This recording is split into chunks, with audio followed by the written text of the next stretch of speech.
Howdy guys, this is John with Classic Garage.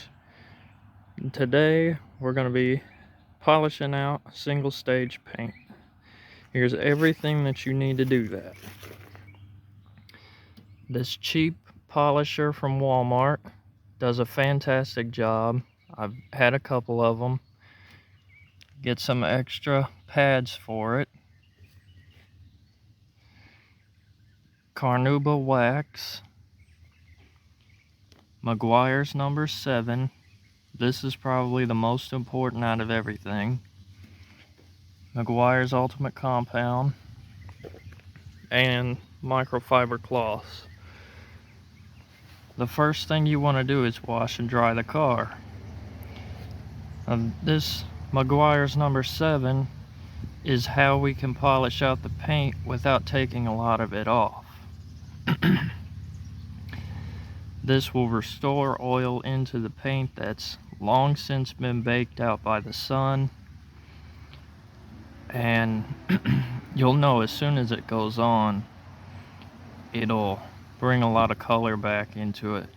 You want to get a couple bottles of this and go over the car pretty heavily with this Meguiar's number 7. Go over it a bunch of times, as many times as needed to bring color and shine back into the paint. Oftentimes it's a lot of labor and a lot of hard work to get it to look good, but it's worth the end result. I have already gone over this car with that, so I'll be skipping to the next step. But all you have to do is wipe it on, let it soak in some, and then wipe it off. If your car is real chalky, it can be very hard to get off. But your best bet is to wetten it with more number 7 and then try and wipe it off again. Let me show you the next step. Alright, after you've washed, dried, and gone over the car with number 7, you want to come in with Ultimate Compound and your polisher. One thing that's very, very important to know: any lines, anything that sticks up, any edges or corners, like this here, be very, very careful with this polisher.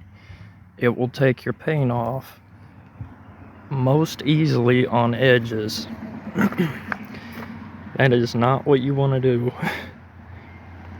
So I'm gonna do one half of the trunk, leave the other half to show you the difference, and I will come back when I'm done polishing. Okay, once you've gotten this far, I've got this side of the trunk done. This side is as it was. You can see kind of the line down the center, how this side looks a little chalky, and this one looks rich, shiny, and all that good stuff. You put your compound on there, couple passes left, right, up and down, cover everything. And like I said, be real careful on edges, real careful. But the edges do make the car, so make sure that you do get them. And then after that, you go over the rest of the 9 miles of car, and after that you wax it, and I'll come back once I get to that step. Alright, now that it's all buffed and looking good, the next step is wax. One thing I forgot to mention is how much stuff to use. With this compound, you want to use quite a lot at first, and it kind of depends on how bad your paint is. If it's really chalky, you want to use quite a lot more than if it's already in good condition. As you buff, you do multiple passes, wipe it off, and do it again. The worse your paint is, the more times you're going to need to do that. And as you go, the better it gets, the less product you're going to need to use. Near the end, you're going to want it not use that much at all, because you want to make sure that you're able to get it all off.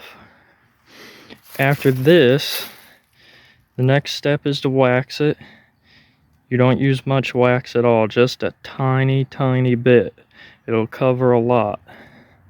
You do it one panel at a time because it dries relatively quickly.